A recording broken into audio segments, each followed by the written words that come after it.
Hello everyone, good morning all of you. कैसे हैं बच्चों? उठ जाइए जल्दी से। 6 बजे की अपनी ये क्लास आज कंपलसरी की इस हिंदी कंपलसरी की क्लास में हम पढ़ेंगे सेकंड चैप्टर आलोक धनवा साहब और इनकी रचना पतंग। पतंग कविता के जितने भी क्वेश्चन आंसर्स हैं हम करेंगे। उससे पहले मैं थोड़ा सा ओवरव्यू बताऊंगा कि पतंग कविता में क्या कवि क्या कहना क्या चाहता है, और फिर हम देखेंगे आलोक धनवा साहब का परिचय देखेंगे, व्यक्तित्व और कृतित्व, इस प्रकार का अपना एक परिचय प्रश्न जो आएगा एग्जाम में वो भी हम करेंगे। और इसका प्रतिपाद्य क्या है, मुख्य क्या कहना चाहता है इस कविता के माध्यम से आलोक धनवा साहब, ये भी हम करेंगे। और इसके बाद फिर इसके ऑब्जेक्टिव टाइप के प्रश्न, इसके लघुत्रात्मक, अति लघुत्रात्मक सारे प्रश्न हम इसमें करने वाले हैं। तो देखो कि सबसे पहले शुरू करूं उससे पहले मैं हल्का सा आपको इसका एक ओवरव्यू बता देता हूं कि पतंग कविता आलोक धनवा साहब की रचना है और दुनिया रोज बनती है इनका एकमात्र काव्य संग्रह है।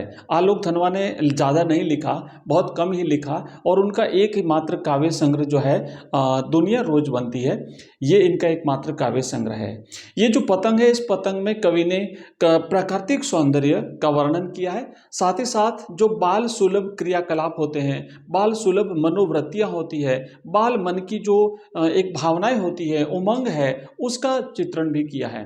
साथ ही साथ कवि ने जो मानवीकरण अलंकारों के साथ में ऋतु परिवर्तन का वर्णन किया है, और कवि ने यहाँ पे बिंबों का प्रयोग करते हुए जो है वो सारी चीज़ों को एक्सप्लेन किया है। बिंब क्या होता है, जिसे जैसे हम कह सकते हैं शब्द चित्र, एक तो चित्र होता है रेखा चित्र जो हम पेंसिल से चित्र बनाते हैं, तो वो रेखा चित्र हो गया। एक होता है शब्द चित्र, शब्दों के माध्यम से किसी घटना का, किसी चीज का, किसी बात का वर्णन करना, वो शब्द चित्र कहलाता है। इसे ही हिंदी में कहते हैं बिंब विधान। तो ये कंप्लीटली सारी चीजें हम इस तरीके से इसमें पढ़ेंगे। आइए एक एक करके देखते हैं, प्रश्न देख लेते हैं। और पहला प्रश्न देखो, ये बिंब विधान से शुरू होता है। तो ये बिंब विधान क्या है, अगर प्रश्न बनता है, देखो क्या कहा है कि पतंग कविता में बिंब विधान पर टिप्पणी लिखिए, या ये आ सकता है कि पतंग कविता में बिंब विधान को समझाइए, या प्रश्न ये आ सकता है बिंब विधान किसे कहते हैं। तो इस तरीके के सारे क्वेश्चंस रह सकते हैं।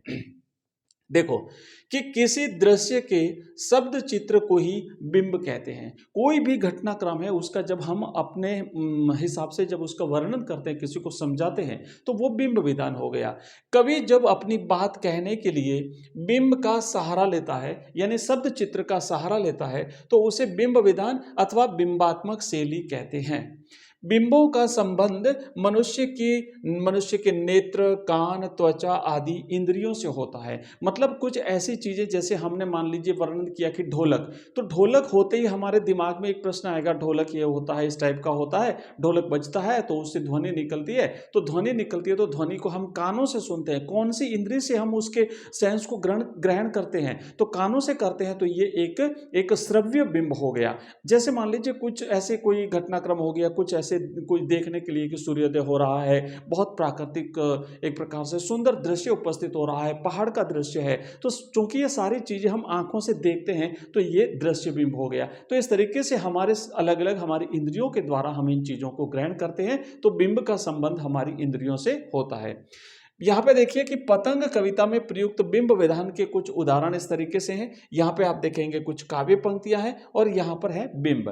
देखो पहली है कि सबसे तेज बौछारें गई, भादो गया हुआ सवेरा। अब ये किस प्रकार का बिंब है, आप सोचिए, तेज बारिश गिरती है, बारिश खत्म हो गई, उसके बाद एक नया सवेरा हुआ, भाद्रपद महीने का आगाज हुआ, तो ये कैसा है, ये दृश्य बिंब है। क्यों? क्योंकि बूंदों को गिरते हुए हम देखते हैं, बूंदों को बारिश को होते हुए देखते हैं, तो ये कैसा चित्र उत्पन्न हो रहा है, बारिश के होने का चित्र हमारे सामने उपस्थित होता है। और चूंकि इससे हम आंखों की जो हमारी इंद्रियां हैं उसके माध्यम से हम इसके भाव को ग्रहण करते हैं, तो ये हो गया हमारा दृश्य बिंब। दूसरा क्या है कि घंटी बजाते हुए और जोर जोर से बच्चों को इशारों से बच्चों को बुलाते हुए। साइकिल की घंटी बजाना, घंटी को हम कौन सी इंद्रिय से ग्रहण करते हैं, कानों से सुनते हैं, तो ये हो गया श्रव्य बिंब।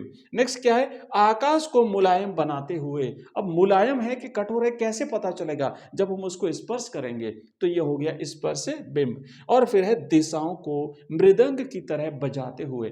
बजेगा, बजने वाली चीज जो है उसको हम कैसे ग्रहण करते हैं, उसके सेंस को, भाव को कैसे समझते हैं, तो बच्चों उसको हम कानों से सुनते हैं, तो ये हो गया श्रव्य बिंब। तो इस प्रकार ये है बिंब विधान। अगर प्रश्न इस टाइप से किसी भी प्रकार का बनता है तो आप आराम से लिख सकते हो।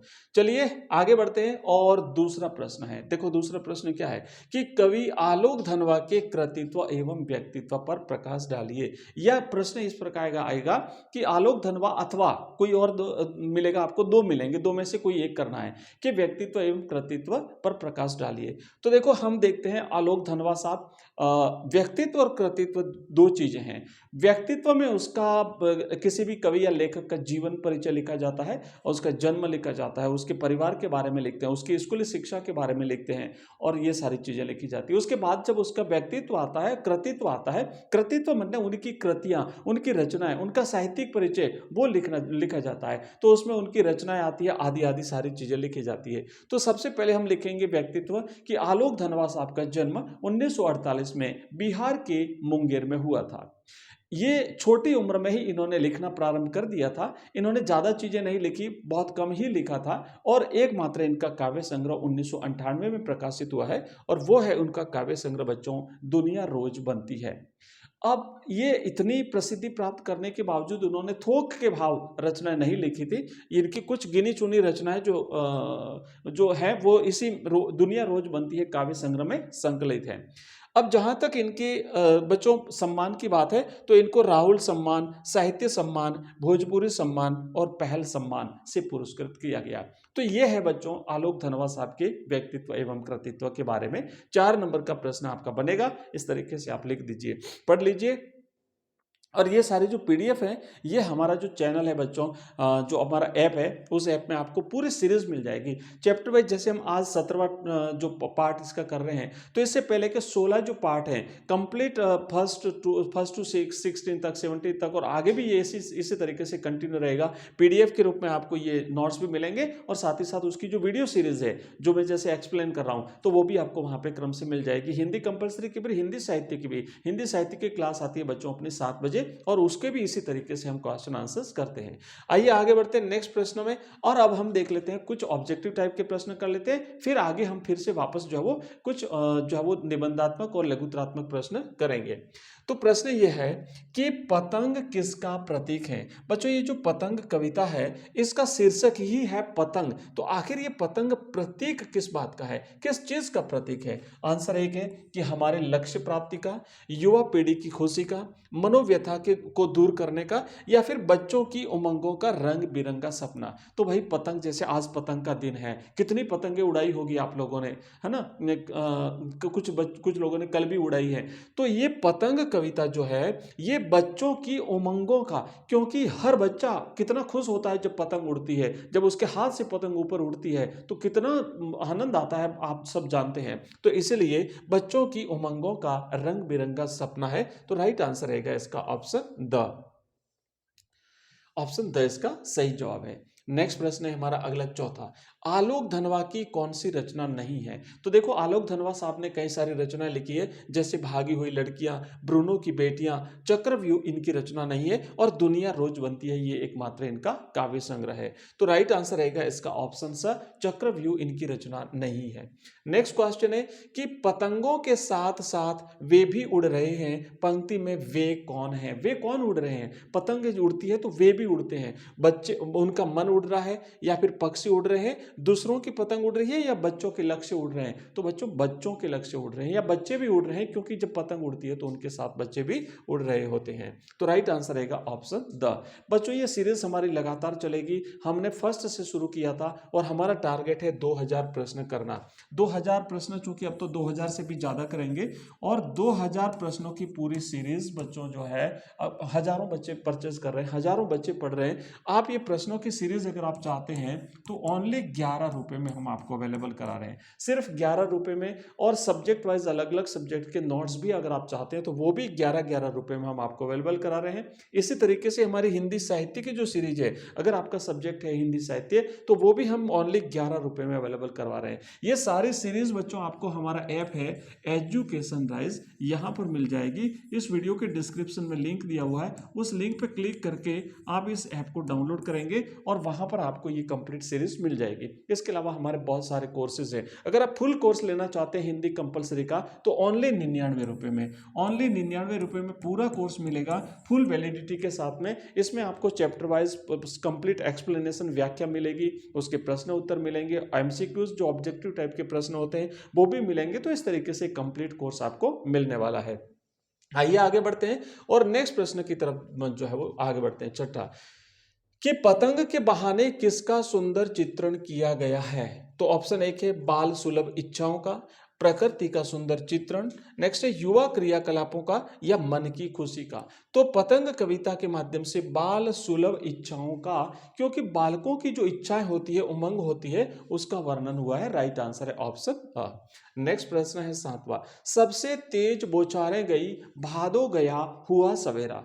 पहली पंक्ति है कविता की और इस पहली पंक्ति में सबसे तेज बौछारें गई, सबसे तेज बौछारें कब गई? जब भाद्रपद महीना समाप्त हुआ ना, सबसे तेज बौछारें गई भादो गया, और जैसे ही भाद्रपद महीना समाप्त हुआ उसके बाद बच्चों फिर जो है वो शरद ऋतु का आगमन होता है। तो कार्तिक मास में, भाद्रपद मास में, श्रावण मास में या फाल्गुन मास में? तो इसका राइट आंसर रहेगा बच्चों भाद्रपद मास में। ऑप्शन बी ऑप्शन गलत है इसका। सबसे तेज बौछारें गई भादो गया, तो सबसे तेज बौछारें कब गई? जब भाद्रपद महीना समाप्त हुआ, उसी के साथ सबसे तेज बौछारें गिरने की संभावना भी समाप्त हो गई। तो इस प्रश्न का सही जवाब है बच्चों ऑप्शन ब, है ना, ऑप्शन ब। ये नहीं है, ये बाय मिस्टेक हुआ है, ऑप्शन ब इसका राइट आंसर है। नेक्स्ट प्रश्न की तरफ आगे बढ़ते हैं। अगला क्वेश्चन है हमारा 8वां, खरगोश की आंखों जैसा लाल सवेरा।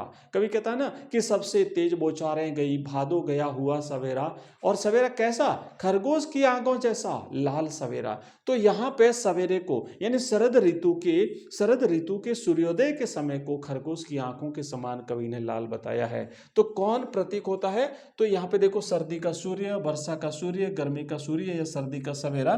तो बच्चों राइट आंसर रहेगा कि सर्दी का जो सूर्य है ना, लाल लाल जो सूर्य है, उसको यहाँ पे कवि ने खरगोश की आंखों के समान लाल बताया है। नेक्स्ट प्रश्न है, चमकीले इशारों से बुलाते हुए बच्चे चमकीले इशारों में क्या करते हैं? तो बच्चे चमकीले इशारों से जोर जोर से सीटियां बजाते हैं, किलकारियां मारते हैं, पतंग उड़ाने के लिए जो है वो बुलाते हैं। नेक्स्ट प्रश्न है कि पतंग ऊपर उठ सके इसके लिए बच्चे क्या करते हैं? आकाश को मुलायम करते हैं, पतंग को हल्की करते हैं, पतंग की कमानी पतली करते हैं, या उपर्युक्त सभी। तो बच्चों पतंग ऊपर उठाने के लिए सारी चीजें की जाती है। आसमान को मुलायम बनाया जाता है, उसकी जो कमानी होती है, जो धागा होता है ना पतंग के बीच में जो वो जो बांस की पतली जो कमानी होती है, पतली सी, तो वो जो है ना वो भी पतली बनती है। जैसे ये पतंग है, राइट, ये पतंग है इस तरीके से। तो ये जो है ना ये इस तरीके से पतंग जो है वो आसमान उड़ती है। तो ये जो पतली जो बीच में डंडियां हैं, ये इसकी कमानी कहलाती है। Right answer. नेक्स्ट ऑप्शन, आगे बढ़ते हैं। अगला क्वेश्चन है कि तितलियों की इतनी नाजुक दुनिया किसे कहा गया है? आसमान में उड़ती हुई रंग बिरंगी पतंगों को, बाजार में बिकने वाली रंग बिरंगी पतंगों को, बगीचों में उड़ने वाली तितलियों को, या फिर बच्चों के सपनों की रंग बिरंगी दुनिया को? तो बच्चों के सपनों की रंग बिरंगी दुनिया को तितलियों की नाजुक दुनिया बताया है। तितलियों की नाजुक दुनिया क्यों? क्योंकि तितलियां आपने देखी होगी रंग बिरंगी होती हैं, वो भी हल्की होती हैं, वो भी आसमान में उड़ती हैं। और यहाँ पर बच्चों की जो रंग बिरंगी दुनिया है, काहे की? पतंगों की, उनके स्वप्नों की, बाल सुलभ क्रियाओं की, उससे तुलना करी है। नेक्स्ट प्रश्न है कि भाई पतंग कविता में डाल की तरह लचीले वेग से का क्या आशय है? बच्चे जब झूलते हैं, आपने जैसे किसी पेड़ की डाली को खींचा होगा तो डाली बिल्कुल लचीली होती है। जैसे मान लीजिए कोई लोहा है, तो लोहा कभी झुकेगा नहीं, वो तो स्थिर रहेगा, पर डाली जो होती है ना वो लचीली होती है, नीचे झुकेगी, जैसे ही छोड़ेंगे फिर ऊपर जाएगी, हिलेगी। तो इसी तरीके से बच्चे होते हैं, बिल्कुल उस डाली की तरह बिल्कुल कोमल होते हैं। क्या होता है कि डाली की तरह झुकते हैं, समयानुसार ढल जाते हैं, हमेशा झुके रहते हैं, या डाली की तरह कोमल होते हैं। तो यहाँ पे है तो डाली की तरह लचीले कोमल, लेकिन समय के अनुसार ढल जाते हैं बच्चे। तो इसलिए राइट आंसर रहेगा कि समयानुकूल ढल जाते हैं। ऑप्शन इसका जो राइट है ब। नेक्स्ट प्रश्न है, बच्चों को खतरनाक किनारों से कौन बचाता है? पतंग उड़ाते उड़ाते बच्चे कई बार छतों के खतरनाक किनारों पर पहुंच जाते हैं और वहां पर बच्चे कभी तो बच जाते हैं, कभी गिर भी जाते हैं। तो वो जो बच जाते हैं उस समय कौन बचाता है? तो बचाता है उनके ही शरीर का रोमांचित संगीत। और पतंग हाथ में रहती है, उनके धागा जो जिसको पकड़े रहते हैं, पतंग की डोर जो है वो। तो अब यहां पे देखो कौन इनको बचाता है, तो उनके स्वयं के रोमांचित शरीर का ही संगीत उन्हें गिरने से बचा लेता है। और कई बार तो वो गिर जाते हैं, लेकिन जब गिर जाते हैं और अगर चोट लगने से बच जाते हैं तब तो और भी ज्यादा जोशीले होकर के और भी बड़े हिम्मत के साथ निडर होकर के पतंग उड़ाते हैं। नेक्स्ट प्रश्न है कि छतों के खतरनाक किनारों से और बच जाते हैं तो बच्चों में क्या परिवर्तन आता है? तो बच्चे भाई उस समय तो फिर क्या होते हैं कि खतरों को झेल करके साहसी बनते हैं, निडर बनते हैं और ज्यादा तेज गति से दौड़ते हैं और पतंग उड़ाते हैं। ऐसा लगता है जैसे पृथ्वी घूमती हुई उनके पैरों के पास आती है ना, घूमती हुई पृथ्वी आती है उनके बेचैन पैरों के पास, क्योंकि इतना दौड़ते हैं ऐसा लग रहा है वो नहीं दौड़ रहे हैं बल्कि पृथ्वी खुद ही दौड़ रही है। अगला क्वेश्चन है, पतंग कविता में किस छंद का प्रयोग हुआ है? तो बच्चों पतंग कविता में कोई भी छंद का प्रयोग नहीं हुआ है। छंद का प्रयोग मतलब छंद क्या होता है कि जैसे मान लीजिए छंद दो प्रकार के होते हैं, मात्रिक छंद और वर्णिक छंद। अगर मात्राओं की संख्या का ध्यान रख करके किसी काव्य पंक्तियों की रचना की जाती है तो वो मात्रिक छंद होता है, और अगर वर्णों की संख्या को ध्यान में रख करके छंद की रचना की जाती है तो वो होता है वर्णिक छंद। अब न तो इसमें मात्राओं की संख्या का ध्यान रखा गया है, न ही वर्णों की संख्या का ध्यान रखा गया है, कवि ने ऐसे ही कविता बना दी है। तो जहां वर्ण और मात्रा की संख्या का ध्यान रखे बिना ही काव्य पंक्ति का निर्माण कर दिया जाता है तो वो होती है मुक्त छंद की रचना, है ना, छंदबद्ध रचना नहीं होती है वो। तो ये पतंग कविता है, ये भी मुक्त छंद की रचना है। राइट आंसर रहेगा स। मात्रिक छंद भी नहीं है, मात्रिक माने मात्राओं की संख्या के आधार पर, मैंने आपको भी बताया। वर्णिक छंद में वर्णों की संख्या के आधार पर रचना होती है, और मुक्त छंद में बिना किसी नियम का ध्यान रखे काव्य की रचना करना। आधुनिक काल की जो कविता होती है वो कविता इसी तरीके से रची जाती है। नेक्स्ट प्रश्न है कि पतंग कविता में प्रकृति में आए परिवर्तनों को अभिव्यक्त करने के लिए किसका उपयोग किया गया है? तो बच्चों प्रकृति में जो परिवर्तन आया है उसमें ऋतुओं का वर्णन, सुंदर बिंबों का प्रयोग, पतंग की विशेषता या उपयुक्त में से कोई नहीं। तो सुंदर सुंदर बिंबों का प्रयोग किया है। मैंने बताया ना, पहला ही क्वेश्चन अपन ने किया था, सुंदर बिंबों के माध्यम से कवि हर चीज को अभिव्यक्त करता है, हर चीज की व्याख्या करता है। तो राइट आंसर रहेगा कि कवि ने यहां पर सुंदर बिंबों का प्रयोग किया है। नेक्स्ट है 17वां प्रश्न, पतंगों की धड़कती ऊंचाइयां उन्हें थाम लेती है महज एक धागे के सहारे। पंक्ति में अलंकार कौन सा है? तो बच्चों देखो, मानवीकरण अलंकार, अतिशयोक्ति, रूपक या उत्प्रेक्षा। न तो अतिशयोक्ति है, न रूपक है, न उत्प्रेक्षा है, बल्कि कौन है? मानवीकरण है। क्यों? क्योंकि पतंगों की धड़कती हुई ऊंचाइयां, इतनी ऊंची उड़ती हुई पतंगे जो है उन्हें थाम लेती है। किसको? उन बच्चों को। कहां से? गिरते हुए बच्चों को थाम लेती है छतों के किनारों से। किसके सहारे? मैज एक धागे के सहारे, एक डोरी के सहारे। जिस तरीके से बच्चे डोरी को, उस धागे को पकड़ करके पतंग को सहारा देते हैं, पतंग को पकड़े रखते हैं, उसी तरीके से पतंग बच्चों को पकड़ के रखती है। तो मानवीकरण अलंकार का प्रयोग यहां पे हुआ है, क्योंकि अमूर्त चीजों में जब मानवीय भावों का आरोपण, पतंग कैसे पकड़ सकती है किसी को, लेकिन फिर भी यहां पर पतंग को पकड़ते हुए दिखाया गया है। तो यहां पे मानवीय भावों का आरोपण अमूर्त चीजों में किया गया है, इसलिए मानवीकरण अलंकार यहां पे हुआ है। अतिशयोक्ति कहां होती है? कि जब एक जो मर्यादा है ना, एक सामान्य जो सांसारिक मर्यादा होती है उसका उल्लंघन करते हुए जब हम किसी चीज की व्याख्या करते हैं, यानी किसी बात को बहुत बढ़ा चढ़ा करके जब हम पेश करते हैं तो वो अतिशयोक्ति अलंकार होता है। रूपक अलंकार में जब हम किसी को किसी का रूप दे देते हैं, जैसे उपमान, उपमेय को उपमान का रूप दे दिया जाए, तो वहां पर रूपक अलंकार होता है। ठीक है, आगे बढ़ते हैं। इसी प्रकार उत्प्रेक्षा अलंकार, ये अलंकारों में हम सब पढ़ेंगे।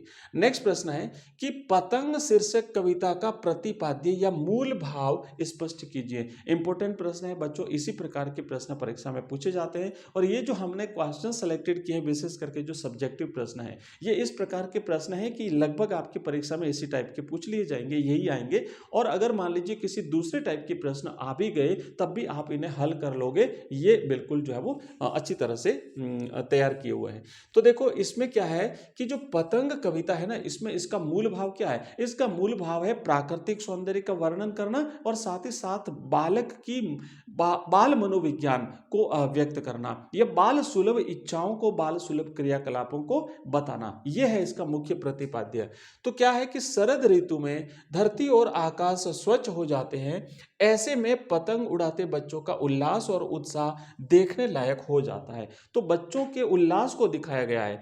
इसी तरह प्रस्तुत कविता का प्रतिपाद्य ऋतु सौंदर्य के साथ साथ बाल मन के उल्लास और उत्साह का चित्रण करना है। तो ऋतु परिवर्तन की बात हुई है, एक सौंदर्य, एक जो प्राकृतिक सौंदर्य है, जैसे वर्षा की ऋतु का जाना, भाद्रपद का आना, आते ही सुबह के सूर्योदय का एकदम चमकता हुआ लाल खरगोश की आंखों जैसा लाल सूर्योदय दिखाया गया है। उसके बाद धीरे धीरे शरद ऋतु आगे बढ़ती है ना, पुलों को पार करती है। कितना सुंदर नजारा हमारे सामने पेश किया गया है। घंटी बजाते हुए, साइकिल की जोर जोर साइकिल को तेज चलाते हुए और इस तरीके से बच्चों को बुलाते हुए फिर बच्चे आते हैं, पतंग उड़ाते हैं, बच्चे दौड़ते हैं, भागते हैं, उछल कूद करते हैं, गिरते हैं, कितने सारी चीजों एक साथ बताई है। तो प्राकृतिक सौंदर्य के साथ साथ बाल सुलभ क्रियाओं का वर्णन इसमें किया गया है। नेक्स्ट कविता है, पतंग कविता में शरद ऋतु की क्या विशेषताएं बताई गई है। तो बच्चों देखो, पतंग कविता में शरद ऋतु की कई सारी विशेषताएं बताई गई है कि बारिश जा चुकी होती है और बारिश के दौरान जो गड्ढे नाले भर चुके थे पानी से, वो अब सूख चुके हैं। आसमान जो बारिश के समय जो आसमान बादलों से घिरा रहता था, वो आसमान अब साफ हो चुका है। दिन बिल्कुल चमकीला और तेज है और साथ ही साथ खरगोश की आंखों के जैसा लाल है। तो इस तरीके की सारी चीजों का वर्णन हुआ है कि पतंग शीर्षक कविता में शरद ऋतु की यह विशेषता बताई गई है कि इस ऋतु में आकाश स्वच्छ रहता है, बिल्कुल साफ हो गया। धरती भी धुली हुई सी प्रतीत होती है, क्योंकि कुछ समय पहले ही बारिश हुई थी। हवा मंद मंद चलती है और धूप में ताजी चमक रहती है। यह ऋतु सुहावनी और आनंददायक होती है और इस ऋतु में बच्चे पतंग उड़ाते हैं। नेक्स्ट प्रश्न करेंगे अपन 20वां, क्या है कि तितलियों की इतनी नाजुक दुनिया, यह किसके लिए कहा गया है। तितलियों की इतनी नाजुक दुनिया किसे कहा गया है। एक ये प्रश्न है। इसी टाइप के प्रश्न और भी बन सकते हैं, जैसे मान लीजिए कि पतंगों की तुलना तितलियों से क्यों की है ना, क्योंकि उसके साथ तितलियों के समान साथ तुलना करता है कवि। तो इस तरीके के देखो प्रश्न आते हैं, तो आप थोड़ा सा मिलते जुलते हैं और लिख सकते हैं। अब यहाँ पे देखो कि तितलियों की इतनी नाजुक दुनिया क्यों कहा है कि आकाश में रंग बिरंगी पतंगें तितलियों की तरह ही उड़ती हैं। आपने देखा होगा तितलियां जब आसमान में उड़ती है, मार्च अप्रैल मई का जो महीना होता है, हजारों की संख्या में, लाखों की संख्या में तितलियां अलग अलग रंग की, अलग अलग कलर की आसमान में उड़ती हैं और ऐसा लग रहा है जैसे चारों तरफ पतंगी पतंगे उड़ रही है। तो और पतंगे जब उड़ती है तो ऐसा आवाज होता है जैसे तितलियां ही तितलियां उड़ रही है। तो दोनों में समानता है, रंग में समानता है, उनके हल्केपन में समानता है, आसमान में उड़ने में समानता है। तो इसलिए ये बताया। पतंग उड़ाते समय बच्चे सीटियों और किलकारियों का स्वर व्यक्त करते हैं। पतंगों की रंग बिरंगी छटा और आसमान में उनके उड़ने के मनोरम दृश्य को लेकर कवि ने ऐसा कहा है कि तितलियों की नाजुक दुनिया। नेक्स्ट प्रश्न है बच्चों, वर्षा ऋतु तथा शरद ऋतु के अंतर को स्पष्ट कीजिए। अभी हमने पिछला प्रश्न भी किया था तो कि भाई शरद ऋतु में कौन कौन से परिवर्तन होते हैं, तो उसके साथ साथ मैंने वर्षा ऋतु के भी बता दिए, फिर भी एक बार पढ़ लेते हैं। वर्षा ऋतु में आसमान में बादल छाए रहते हैं, सूरज छिपे रहने से दिन में भी रात की तरह अंधेरा छा जाता है, तेज वर्षा होती है, रास्तों में पानी भर जाता है और कीचड़ भर जाता है, वातावरण में नमी छा जाती है। वर्षा ऋतु समाप्त होती है, उसके बाद फिर शरद ऋतु आती है और शरद ऋतु के बाद फिर आती है शीत ऋतु। आसमान में बादल दिखाई नहीं देते, बादलों के हट जाने से सूर्य चमकने लगता है, दिन बिल्कुल साफ होता है, चमकीला होता है और सूर्योदय का जो समय होता है या सुबह का जो सूर्य होता है वो बिल्कुल लाल दिखाई देता है और इसकी तुलना कवि ने खरगोश की लाल आंखों से की है। नेक्स्ट प्रश्न है बच्चों 22वां, पतंग शीर्षक कविता का प्रतिपाद्य क्या है। वैसे अभी हमने पढ़ा ना कि जो प्राकृतिक सौंदर्य है उसका वर्णन करना और साथ ही साथ बाल सुलभ इच्छाओं का वर्णन करना। पर फिर भी एक बार थोड़ा, अगर मान लो बड़ा प्रश्न है, वो तो छोटा हो गया, अति लघुत्तरात्मक अगर आता है तो आप वहां वो लिख सकते हो। अगर बड़ा प्रश्न आया तो थोड़ा सा आपको ढंग से लिखना पड़ेगा। इसी से मिलता जुलता दूसरा प्रश्न है कि किशोर और युवा वर्ग समाज का मार्गदर्शक है, पतंग कविता के आधार पर स्पष्ट कीजिए। तो देखो, क्योंकि यहाँ पे बच्चों का ही वर्णन हुआ है, किशोर का वर्णन हुआ है, तो पतंग शीर्षक कविता का प्रतिपाद्य प्राकृतिक सौंदर्य के प्रति रुचि जगाना है ना। जो प्रकृति है उसके उसके उसके उसके लिए आकर्षण पैदा करना और बालकों के स्वभाव, उनकी खेल प्रियता और उनके मनोविज्ञान को समझने की उत्सुकता उत्पन्न करना है। ये प्रश्न पहले आया हुआ है कि पतंग कविता का मूल प्रतिपाद्य क्या है। ये प्रश्न आया हुआ, ध्यान रखना, बोर्ड एग्जाम में आया हुआ है। तो पतंग कविता का मूल प्रतिपाद्य होता है बच्चों बाल सुलभ इच्छाओं की अभिव्यक्ति। ठीक है, ये है। अब देखो क्या है कि बालकों की पतंगों के प्रति दीवानगी और बालकों की दुनिया की झलक दिखाना कवि का उद्देश्य है। पतंग शीर्षक कविता में कवि ने बच्चों के उत्साह और अपने लक्ष्य में तल्लीनता को व्यक्त किया है। किशोर और युवा वर्ग उत्साह, स्फूर्ति और साहस से परिपूर्ण होते हैं। इस अवस्था में मनुष्य जोखिम उठाने और कठिनाइयों के साथ संघर्ष करने की अपार शक्ति से संपन्न होता है। आपने देखा बच्चे कितना कितना काम कर लेते हैं, दौड़ भाग कर लेते हैं, उछल कूद कर लेते हैं, उनमें हिम्मत होती है, जोश होती है। युवाओं में भी खतरा मोल लेने की जो है वो एक जोश होता है। तो इसीलिए इन्हें जो है वो मार्गदर्शक बताया है। आगे क्या कहा है कि साहसी और शक्तिशाली एवं बुद्धिमान पुरुष ही समाज को सही रास्ता दिखा सकता है। पतंग कविता के किशोर अपने साहस और एकाग्रता से समाज का मार्गदर्शन कर सकते हैं, इसलिए ये प्रश्न कहा गया है।